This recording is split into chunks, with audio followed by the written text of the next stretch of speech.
তোমরা কি রেগুলার ইউজের জন্য বা প্রতিদিনের কথা বলার জন্য কিছু নতুন ওয়ার্ড শিখতে চাও? আর শুধু তো ওয়ার্ড শিখলেই হবে না, তার সঙ্গে শিখতে হবে সঠিক প্রোনাউন্সিয়েশন। যদি এই দুটোই তোমরা শিখতে চাও তাহলে আজকের ভিডিওটা শুধু আর শুধুমাত্র তোমাদেরই জন্য। তাহলে আজকে আমরা শিখতে চলেছি নতুন ডেইলি ইউজের জন্য কিছু ওয়ার্ড এবং তার সাথে তাদের সঠিক pronunciation. Welcome to my channel Pratik e-learning school. তাহলে চলো ভিডিওটি আর বেশি বড় না করে ক্লাসটি শুরু করা যাক। তো চলো এবার আমরা ওই ডেইলি ইউজের জন্য ওয়ার্ডগুলো দেখে নিই। প্রথম কি রয়েছে? ahead, ahead, যার অর্থ হচ্ছে সামনে বা সম্মুখে। উচ্চারণটা কি হচ্ছে? ahead, ahead। আবারও বলছি ahead। এটি একটি অ্যাডভার্ব। এরপরে রয়েছে already, already। আমি তোমাদের সুবিধার্থে পাশে বাংলাতে প্রত্যেকটার উচ্চারণ লিখে দিয়েছি যাতে তোমাদের উচ্চারণ পড়তেও সুবিধা হয়। অলরেডি হচ্ছে একটি অ্যাডভার্ব। এরও অর্থ হচ্ছে ইতিপূর্বে বা ইতিমধ্যে। উচ্চারণটা কি? Already, already, already. এর পরেরটা কি রয়েছে? Generally, generally. জেনারেলিও একটা অ্যাডভার্ব। এর অর্থ হচ্ছে সাধারণত। এর উচ্চারণটা কি হচ্ছে? Generally, generally. এরপরে কি রয়েছে? না জেনারাস, জেনারাস। উচ্চারণ কি রয়েছে? জেনারাস। এটি একটি অ্যাডজেক্টিভ আর এর অর্থ হচ্ছে উদার, উদার। নেক্সট 5 নম্বরটা কি রয়েছে? অনেস্ট। উচ্চারণ হচ্ছে অনেস্ট। এখানে যে দেখছো এইচটা লেখা রয়েছে, এই অনেস্টের এইচটা হচ্ছে সাইলেন্ট, অর্থাৎ এই এইচটার উচ্চারণ হয় না। উচ্চারণটা কি হয়? অনেস্ট। ও থেকে উচ্চারণটা হয়, এইচটা থাকে না। হনেস্ট নয়, ইটস অনেস্ট, অনেস্ট। এইচ কিন্তু এখানে সাইলেন্ট ওয়ার্ড, এইচের উচ্চারণটা হয় না। অনেস্ট হচ্ছে একটি অ্যাডজেক্টিভ যার অর্থ হচ্ছে সৎ। আর উচ্চারণটা আবারও বলে দিচ্ছি, অনেস্ট, অনেস্ট। এরপরে নেক্সট কি আছে? 6 নম্বরটা কনফ্লিক্ট, কনফ্লিক্ট। কনফ্লিক্ট হচ্ছে একটা নাউন। কনফ্লিক্টের অর্থ হচ্ছে বিবাদ, বিবাদ বা ঝামেলা। উচ্চারণটা আবারও বলে দিচ্ছি, কনফ্লিক্ট। এরপরে কি রয়েছে? Cook, cook, COOK, cook. Cook মানে যেমন রান্না করা, এটা যেমন একটা ভার্ব, তেমন কিন্তু আবার একটা নাউনও। কারণ আমরা কিন্তু রাঁধুনিকেও ইংলিশে কুক বলে থাকি, তাই তো? তাই কুকের কিন্তু দুরকম দাঁড়াচ্ছে, মানে দাঁড়াচ্ছে। একটা হচ্ছে রান্না করা, আরেকটা হচ্ছে রাঁধুনি। রান্না করাটা যেটা সেটা হচ্ছে ভার্ব, আর যেটা হচ্ছে রাঁধুনি সেটা হচ্ছে নাউন। বোঝা গেল? উচ্চারণ হচ্ছে কুক। এরপরে দেখো নেক্সট হচ্ছে ফানি, ফানি, ফানি, ফানি নয়, ইটস ফানি। অ্যাডজেক্টিভ। এর অর্থ হচ্ছে মজার। আবার উচ্চারণটা বলে দিচ্ছি, ফানি, নট ফানি। যেহেতু এখানে ডবল এন রয়েছে, তোমাদের মনে হতেই পারে উচ্চারণটা ফানি হবে, বাট নো, ইটস নট। এটা হচ্ছে ফানি, ফানি। এরপরে হচ্ছে অ্যাপ্রক্সিমেটলি, অ্যাপ্রক্সিমেটলি।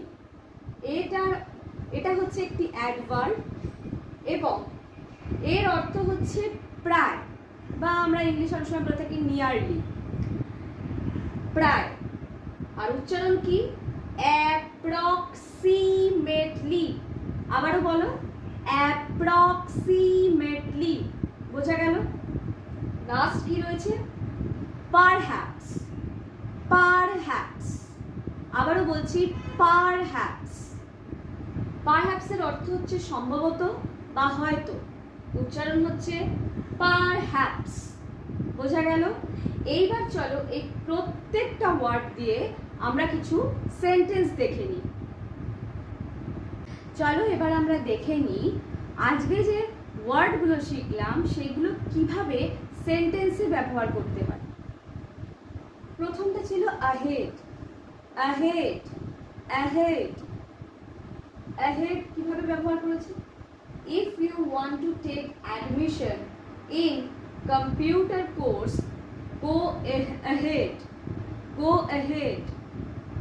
অর্থাৎ তুমি যদি কম্পিউটার কোর্সে ভর্তি হতে চাও তাহলে অবশ্যই সামনের দিকে এগিয়ে যাও, অর্থাৎ অবশ্যই অ্যাডমিশন নাও। সেই পরিপ্রেক্ষিতে বলা হচ্ছে গো অ্যাহেড, মানে এগিয়ে যাও, মানে সামনে এগিয়ে যাও তুমি। সাপোর্টটা বোঝাতেই কিন্তু এখানে গো অ্যাহেড, সামনে এগিয়ে যাও সেটাই বলছে, মানে কোর্সে অ্যাডমিশন নাও সেইটাই কিন্তু এখানে বোঝাচ্ছে। If you want to take admission in computer course, যদি তুমি কম্পিউটার কোর্সে অ্যাডমিশন নিতে চাও, গো অ্যাহেড অর্থাৎ এগিয়ে যাও, সামনের দিকে এগিয়ে যাও। অলরেডি, অলরেডি দিয়ে কি সেন্টেন্স লেখা রয়েছে? I have done the homework already, অর্থাৎ আমি ইতিমধ্যেই আমার হোমওয়ার্কটা কমপ্লিট করে ফেলেছি। এইটা বোঝাতেই এইটাই হচ্ছে সেন্টেন্সটা। সেন্টেন্সটার আক্ষরিক অর্থটা কি? I have done the homework already, অর্থাৎ আমি ইতিমধ্যেই বা ইতিপূর্বেই হোমওয়ার্ক কমপ্লিট করে ফেলেছি। এরপরটা কি হয়েছে? জেনারেলি বা জেনারেলি। জেনারেলিতে কি হবে? কি লিখেছি দেখো, generally I like to listen music on spare time. সাধারণত আমি গান শুনতে পছন্দ করি আমার অবসর সময়, বা সাধারণত আমি আমার অবসর সময় গান শুনতে পছন্দ করি।